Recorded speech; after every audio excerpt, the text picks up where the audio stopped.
కొడతారా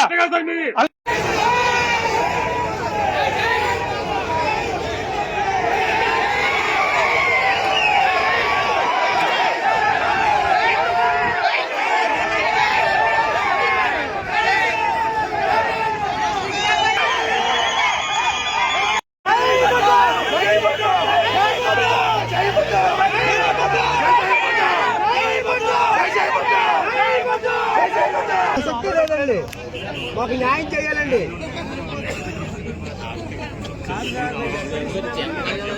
కంపల్సరీ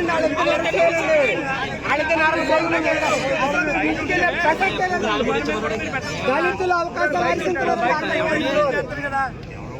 వైఎస్ఆర్సీపీ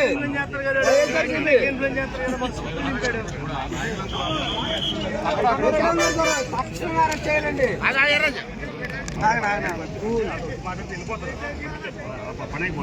పల్లెలు పక్కపక్క జిల్లాలో తప్పించుకుంటే మన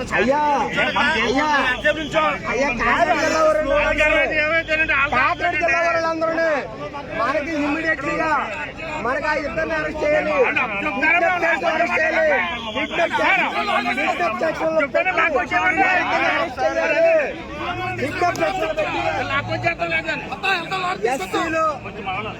ఎస్సీలు మనోభావాలు దెబ్బతీసిన అధికారం ఉన్నా సరే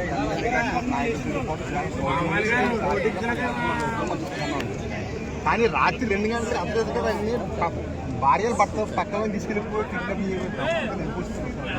వాళ్ళ పరిస్థితి మనం చెప్పారండి అదే ఊళ్ళోని చెప్పండి. అలా పనులు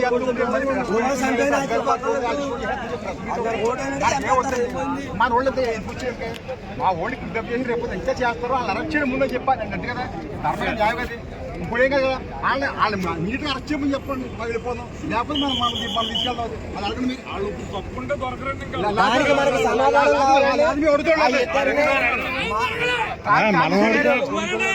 అందరికీ నమస్కారం. ఈరోజు తిరుపతి నియోజకవర్గం రంగంపేట మండలం దొడ్డిగుంట ఫిషర్మెన్ సొసైటీకి సంబంధించి ఎలక్షన్కి గత నెల ఎలక్షన్ జరిగినప్పుడు కూడా వైఎస్ఆర్సీపీ నాయకులు ఏ విధంగా అక్కడ అలజడి సృష్టించి అంతా చేశారో మనందరం అది చూసాం ఆల్రెడీ.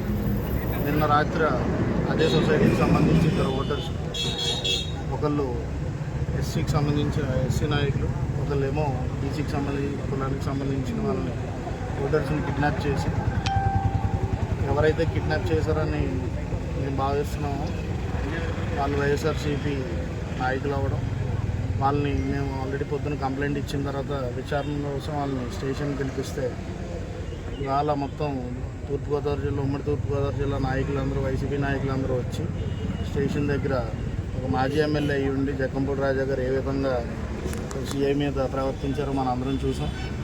ఒకసారి ప్రజలందరూ కూడా దీన్ని గమనించాలి. మేము చేసే డిమాండ్ ఒకటే, ఎవరైతే ఓటర్స్ అపహరించి పడ్డారని మేము కంప్లైంట్ ఇచ్చామో వాళ్ళని తిరిగి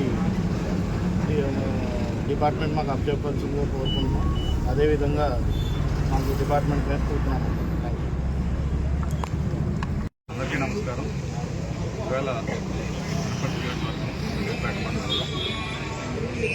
ఫిషర్మెన్ సొసైటీ ఎలక్షన్ జరిగింది. ఓటర్ గల్లంతయ్య కిడ్నాప్ అయ్యారేమో అనే అనుమానం మాకు ఉంది. పార్టీ వారు కంప్లైంట్ ఇక్కడ రంగంపేట పోలీస్ స్టేషన్లో రైజ్ చేయడం జరిగింది.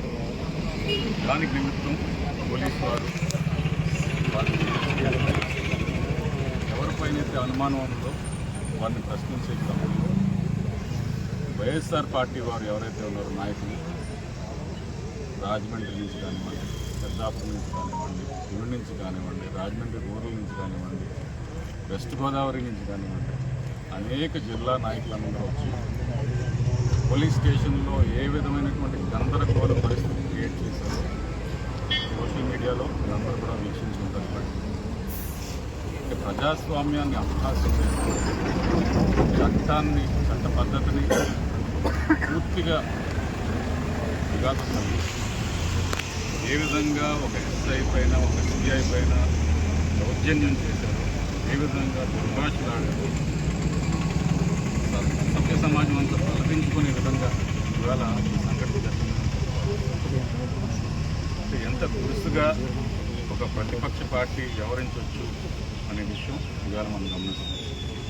ఇందులో మీరు గమనించినట్లయితే ఎవరైతే అపహరించబడ్డారో, కిడ్నాప్ చేయబడ్డారో, ఒకరు ఎస్సీ కమ్యూనిటీ వారు, ఒకరు బీసీ కమ్యూనిటీ వారు కనబడట్లేదు అని ఎవరిపైన అయితే కిడ్నాప్ చేశారని అనుమానం వచ్చిందో వారు పోలీస్ స్టేషన్లో కేవలం క్వశ్చన్ చేశారనే ఒక నిబంధనతో ఇంతమంది వైఎస్ఆర్ నాయకులు వచ్చి చట్టానికి ప్రాసెస్ నడపకుండా ఎందుకు ఇంతమంది వచ్చి అడ్డుకోవాల్సి వస్తుంది? ఒకసారి ప్రజలంతా కూడా గమనించాలి. ఇప్పుడు రాష్ట్రంలో మీరు చూసినట్లయితే వైఎస్ఆర్ పార్టీ నాయకులకి బాగా అలవాటుగా మారింది. నిన్నే ఇవాళ చూసాం మన ఎమ్మెల్సీ గారు అనంతబాబు గారు ఏ విధంగా ఎస్సీలపై అత్యాచారం చేసి ఆయన ఏ విధంగా డ్రైవర్ని చంపేసి ఏ విధంగా ఆయన రోడ్ డెలివరీ చేశారో మనంతా చూసాం. అదే క్యారెక్టర్తో ఒక ఎస్సీ, ఒక బీసీ వీరిద్దరిని కూడా అపహరించటం, ఇందులో ముఖ్యంగా వీరంతా కూడా ఎవరైతే అనుమానితులు ఉన్నారో వారు వైఎస్ఆర్ పార్టీ నాయకులు కూడా అవడం. ఒక మాజీ జడ్పీటీ, మాజీ యాపకాయల రాంబాబు, అలాగే అడబాల వెంకటేశ్వర వీళ్ళని ప్రశ్నించారని చెప్పి వైఎస్ఆర్ పార్టీ పెద్ద పెద్ద నాయకులంతా వచ్చి ఇక్కడ దిగువాలి. దయచేసి ఒకసారి ఆలోచించుకోవాలి. మీరు ఎవరైనా ఈ వైఎస్ఆర్ నాయకులు ఎవరైనా ఇటువంటి పనులు చేసింది తీరా ఇక్కడికి వచ్చిన తర్వాత ఈ నాయకులంతా అయ్యో మందే కదా తప్పు అని మళ్ళీ వారు ముక్కును వేలేసుకోండి. అంటే డాక్టర్ గారికి ఈయన బలం ఇక్కడ సరిపోక మొత్తం 2 జిల్లాల నుంచి అందరినీ రప్పించుకోవడం అలవాటుగా మారిందా, లేదా మళ్ళీ నెక్స్ట్ టైం నాకు అనుమానం ఏంటి ఎవరు కూడా రారని నేను అనుకుంటున్నాను. ఎందుకంటే ఈవేళ ఈ సంఘటన చూసిన తర్వాత ఎందుకు వచ్చారో బాబు మనం అంతా అని చెప్పేసి వారు మాట్లాడుకోవడం, చర్చించుకోవడం, మళ్ళీ తిరిగి వెళ్ళిపోవడం. ఏదేమైనప్పటికీ ఇటువంటి దుశ్చర్యలకి పాల్పడినప్పుడు పోలీస్ యంత్రాంగం కూడా చాలా కఠినంగా ఎవరైతే ఈ వ్యాలీ జారీ చేశారో వారందరిపైన చాలా కఠినమైనటువంటి చర్యలు ఉండాలని చెప్పి తెలుగుదేశం పార్టీ నుంచి మేమంతా కూడా డిమాండ్ చేస్తున్నాం. ఆ దిశగా పోలీస్ యంత్రాంగంపై మేము ఒత్తిడి కూడా తీసుకొస్తామని చెప్పేసి మీ అందరికీ కూడా తెలియజేస్తున్నాం. అంతేకాదు ఎవరైతే ఇక్కడ